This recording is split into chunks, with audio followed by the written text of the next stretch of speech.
জাতীয় ফল বলে কথা, পয়সা দিয়ে কিনা জিনিস। একে বেটারা ফ্রি দিছে। মিষ্টি না হয় একটু কমই লাগতেছে, তাই কি খাওয়া যাবে না, ফেলে দেব? আহা হা, কি সুখ! আয়, ফাইন করে একটা পিঠা বানাইনি। কেটে নিয়েছি তা তো দেখেই নিলে। এবার নিয়ে নিয়েছি 2 টেবিল চামচের মতো ময়দা।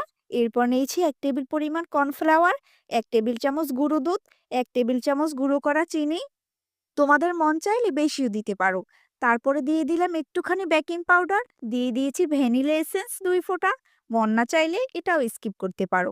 সব ফেলে দেব কাঁঠালের পিস। এই রেসিপিটা শক্ত শক্ত খাজা কাঁঠাল দিয়ে করলেই বেশি ভালো হয়।